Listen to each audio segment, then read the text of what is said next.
Hello friends, सभी को good morning. आप सभी को होली की हार्दिक शुभकामनाएं। आज हम कक्षा 12 के इतिहास विषय के अध्याय 12 के महत्वपूर्ण प्रश्न की श्रृंखला लेकर आए हैं, जिसमें हम औपनिवेशिक शहर, नगरीकरण, नगर योजना और स्थापत्य अध्याय के कुछ महत्वपूर्ण प्रश्नों की बातें करेंगे। अगर पथ में कांटे न होते अगर पथ में कांटे न होते तो जीवन का आभास न होता, मंजिल मंजिल रह जाती, मानव का इतिहास न होता, मानव का इतिहास न होता। चलिए साथियों, पहले प्रश्न की तरफ चलते हैं। आप भी अपने प्रश्नों को पढ़कर उत्तर सोचने का प्रयास करें। इस अध्याय के अंदर 2 प्रश्न आएंगे अति लघुतरात्मक और एक प्रश्न आएगा दीर्घ उत्तरीय, जो 3 नंबर का होगा। तो देखिए, पहला प्रश्न हमारे स्क्रीन पर। औपनिवेशिक काल में विकसित 3 बंदरगाह शहरों के नाम लिखिए जो प्रशासन और सत्ता के केंद्र के रूप में उभरे थे। तो इस अध्याय के अंदर मूल 3 शहरों के बारे में जो बातें की गई हैं, वही शहर इसका उत्तर होगा जो प्रशासन और सत्ता के रूप में उभर कर सामने आए थे। आई होप आप सभी ने इसका जवाब सोच लिया होगा। तो देखिए, इसका सही जवाब होगा कलकत्ता, मद्रास और बम्बई। दूसरे प्रश्न की तरफ बढ़ते हैं।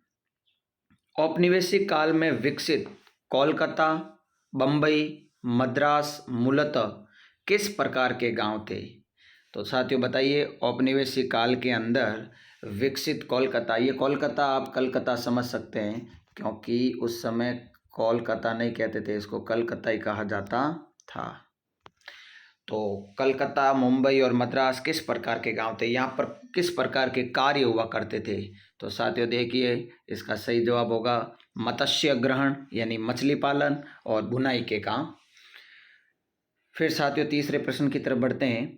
ईस्ट इंडिया कंपनी के एजेंट मद्रास, बम्बई और कोलकाता में कब बसे थे? मद्रास, बम्बई और कलकत्ता में कब बसे थे? कलकत्ता में कब बसे थे? तो साथियों सही जवाब सोचने का प्रयास करें। कलकत्ता में कब बसे थे? सभी विद्यार्थी इसका उत्तर सोचेंगे। आपकी तैयारी कैसी है इससे आपको पता चल जाएगा। तो सही जवाब देखिए साथियों, 1839 मद्रास, 1661 बम्बई और 1690 कलकत्ता। आपको इसी सीरीज में याद करना है, 1639, 1661, 1690 और इसके साथ में इनके मद्रास, बम्बई और कलकत्ता, इस प्रकार याद करना है, मद्रास, बम्बई और कलकत्ता। अगले प्रश्न की तरफ बढ़ते हैं। कोतवाल से आप क्या समझते हैं? साथियों बताइए, कोतवाल क्या होता है? कोतवाल के बारे में आप क्या जानते हैं? तो इसका सही जवाब होगा साथियों, कोतवाल एक राजकीय अधिकारी होता था जो नगर में आंतरिक मामलों पर नज़र रखता था और कानून व्यवस्था बनाए रखता था। यदि वर्तमान स्थिति की बात करें तो कोतवाल का मतलब आप लोगों ने सुना होगा पुलिस नाम। ये पुलिस को ही क्या कहा जाता था? कोतवाल कहा जाता था। ठीक है साथियों, आगे बढ़ते हैं अगले प्रश्न की तरफ। गंज से आप क्या समझते हैं? इसमें प्रश्न एक था, कस्बे से आप क्या समझते हैं, गंज से आप क्या समझते हैं? तो कस्बा सभी लोग जानते हो, तो अब हम पढ़ेंगे गंज से आप क्या समझते हैं। तो साथियों देखिए, इसका जवाब सही जवाब होगा गंज एक छोटे स्थायी बाजार को कहा जाता है जहाँ कपड़ा, फल, सब्जी तथा दूध उत्पाद उपलब्ध होते हैं। तो साथियों देखिए, इसके अंदर क्या क्या होते हैं उपलब्ध। हाँ, गंज एक छोटे स्थायी बाजार होते हैं जहाँ कपड़ा, फल, सब्जी और दूध उत्पाद उपलब्ध होते हैं। तो इस प्रकार के जो स्थान होते हैं, जो बाजार होते हैं, उन बाजार को क्या कहा जाता है? गंज कहा जाता है। चलो आगे आगे बढ़ते हैं साथियों अगले प्रश्न की तरफ। भारत में पुर्तगालियों ने कब तथा कहाँ अपना व्यापारिक केंद्र स्थापित किया? बिल्कुल, भारत में पुर्तगालियों ने अपना व्यापारिक केंद्र कहाँ स्थापित किया था और व्यापारिक केंद्र कब स्थापित किया था? तो आप सभी विद्यार्थी अपने मन में उत्तर सोच लीजिए कि भारत में पुर्तगालियों ने कब तथा कहाँ अपना व्यापारिक केंद्र स्थापित किया था।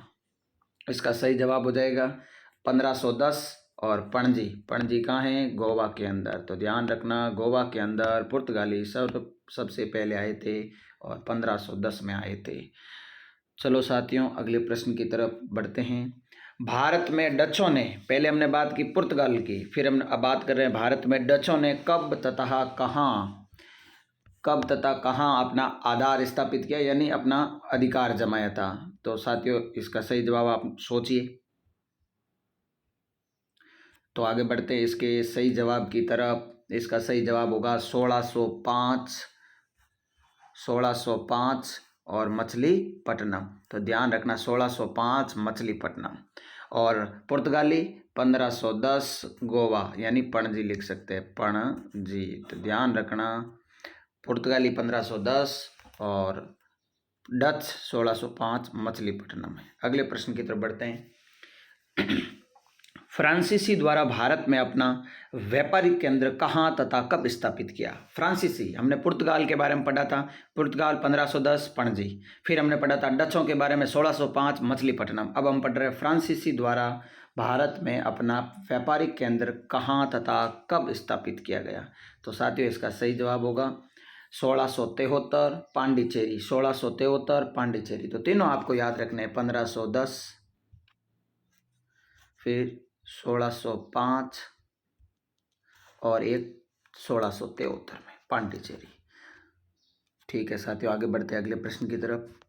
अखिल भारतीय जनगणना का पहला प्रयास कब किया गया? दशकीय जनगणना एक नियमित व्यवस्था बन गई, कब बनी थी? तो पहली बात तो आपको ये बताना है कि पहली बार पहला प्रयास भारतीय जनगणना कब शुरू की गई, पहला प्रयास कब किया गया, जनगणना का पहला प्रयास कब किया गया। फिर आपको बताना है कि व्यवस्थित जनगणना कब शुरुआत की गई। सभी को प्रश्न ये याद होगा, जल्दी से उत्तर सोच लीजिए दोनों का उत्तर। चलो, इसका सही जवाब हो जाएगा 1872 प्रथम प्रयास किया गया और व्यवस्थित तरीके से 1881 व्यवस्थित तरीके से जनगणना शुरू की गई। चलो अगले प्रश्न की तरफ बढ़ते हैं। भारत में रेलवे की शुरुआत कब हुई थी? भारत में रेलवे की शुरुआत कब हुई थी? तो सभी को पता है 1853 के अंदर भारत के अंदर रेलवे की शुरुआत हुई थी। अब ये भी प्रश्न आप उत्तर बता दीजिए कि भाई कहाँ से कहाँ तक हुई थी। बिल्कुल, तो इसका सही जवाब हो जाएगा भाई पुणे से थाने तक हुई थी, पुणे से थाने तक हुई थी। हाँ, 1853 बम्बई से थाने, अच्छा बम्बई से थाने तक हुई थी, पुणे से थाने तक नहीं, बम्बई से थाने तक हुई थी। चलो साथियों, अगले प्रश्न की तरफ बढ़ते हैं। ईस्ट इंडिया कंपनी ने मद्रास में, कोलकाता में और बम्बई में कौन कौन से दुर्ग स्थापित किए? ईस्ट इंडिया कंपनी के द्वारा मद्रास में, कलकत्ता में और बम्बई में कौन कौन से दुर्ग स्थापित किए? उन तीनों दुर्ग का आपको नाम याद होना चाहिए। तो साथियों, इसका सही जवाब हो जाएगा मद्रास के अंदर फोर्ट सेंट जॉर्ज, कोलकाता के अंदर फोर्ट विलियम और बम्बई के अंदर फोर्ट दुर्ग नाम से दुर्ग बनाए गए, फोर्ट बनाए गए थे। चलिए साथियों, अगले प्रश्न की तरफ बढ़ते हैं। कोलकाता में अंग्रेजों द्वारा बनवाया गया प्रशासनिक कार्यालय किस नाम से जाना जाता है? अब कोलकाता के अंदर प्रशासनिक कार्यालय बनाया गया, प्रशासन की दृष्टि से कामकाज करने के लिए एक बिल्डिंग बनाई गई थी। उस बिल्डिंग को क्या कहा जाता था, उस ऑफिस को क्या कहा जाता था? तो साथियों, इसका सही जवाब हो जाएगा राइटर्स बिल्डिंग। क्या हो जाएगा? Writers building. इसका सही जवाब हो जाएगा राइटर्स बिल्डिंग। प्रशासनिक कामकाज के लिए कोलकाता के अंदर क्या बनाया गया? राइटर्स बिल्डिंग बनाया गया। साथियों, अगले प्रश्न की तरफ बढ़ते हैं। औपनिवेशिक काल में कानपुर और जमशेदपुर जैसे औद्योगिक शहर किन वस्तुओं के लिए प्रसिद्ध थे? औपनिवेशिक काल कानपुर और जमशेदपुर जैसे औद्योगिक शहर किन वस्तुओं के लिए प्रसिद्ध थे? तो आपको पता है औद्योगिक शहर की बात की जाए तो आपको याद रखना है जमशेदपुर और कानपुर, और वो किन वस्तुओं के लिए प्रसिद्ध है? तो इसका सही जवाब हो जाएगा कानपुर चमड़े की वस्तुएं, सूती और ऊनी कपड़े के लिए प्रसिद्ध था, जबकि जमशेदपुर स्टील उत्पादन के लिए प्रसिद्ध था। यदि आपको पूछ ले हिल स्टेशनों के बारे में तो आपको याद होगा हिल स्टेशन शिमला और आबू, आबू यानी माउंट आबू। चलो ठीक है, अगले प्रश्न की तरफ बढ़ते हैं। 18वीं शताब्दी के अंत में कोलकाता में अंग्रेजों के निजी मकान ज़्यादातर किस शैली में बने हुए हैं? हाँ भाई, 18वीं शताब्दी के अंत में कोलकाता में अंग्रेजों के जो निजी मकान बनाते थे वो किस शैली के अंदर बनाते थे? तो यहाँ पे जवाब लिखा हुआ है पल्लडियन शैली। कौन सी शैली? पल्लडियन शैली, याद रखना। चलो आगे प्रश्न की तरफ बढ़ते हैं।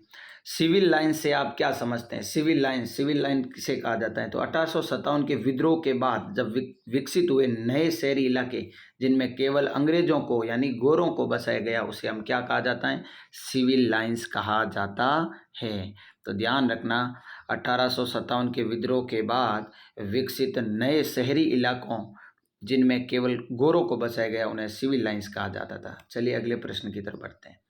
किस वायसराय ने अधिकृत रूप से अपनी काउंसिल शिमला में स्थानांतरित कर दी? तो ध्यान रखना है, वायसराय जिसने अपनी काउंसिल शिमला में स्थानांतरित कर दी, ट्रांसफर कर दी, उसका नाम है जॉन लॉरेंस, 1864 के अंदर।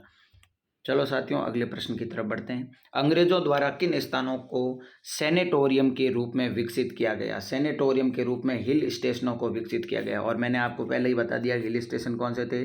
एक तो शिमला और दूसरा आबू, माउंट आबू। ध्यान रखना, ठंडे स्थान, हिल स्टेशन का मतलब पहाड़ियों पर स्थित स्थान, ऐसे जो ठंडे हैं वो सेनेटोरियम के रूप में विकसित किए गए। चलो साथियों अगले प्रश्न की तरफ बढ़ते हैं। अमार कथा की लेखिका कौन थी? अमार कथा, यदि प्रश्न पूछ ले अमार कथा की लेखिका, तो उत्तर हो जाएगा विनोदिनी दासी। बिना समय गवाए अगले प्रश्न की तरफ बढ़ते हैं। स्टार थिएटर कोलकाता की स्थापना, कोलकाता यानी कलकत्ता, ध्यान रखना साथियों, उस समय इसको कलकत्ता कहा जाता था, कलकत्ता। स्टार थिएटर कोलकाता की स्थापना कब हुई? तो ध्यान रखना 1883, 1883। अगले प्रश्न की तरफ बढ़ते हैं। चलो आज के प्रश्न समाप्त हुए साथियों। यदि आपको सेशन अच्छा लगा है तो लाइक, शेयर और सब्सक्राइब करना नहीं भूलें, और यदि और कोई चैप्टर जो आपको कठिन लगता हो उसके प्रश्न उत्तर आपको करवाने हैं तो आप कमेंट बॉक्स में कमेंट जरूर कीजिए, और चैनल को सब्सक्राइब कीजिए, लाइक कीजिए, शेयर कीजिए अपने साथियों के साथ में ज़्यादा से ज़्यादा। एक बार फिर से आपको सभी को होली की हार्दिक शुभकामनाएं। Thank you.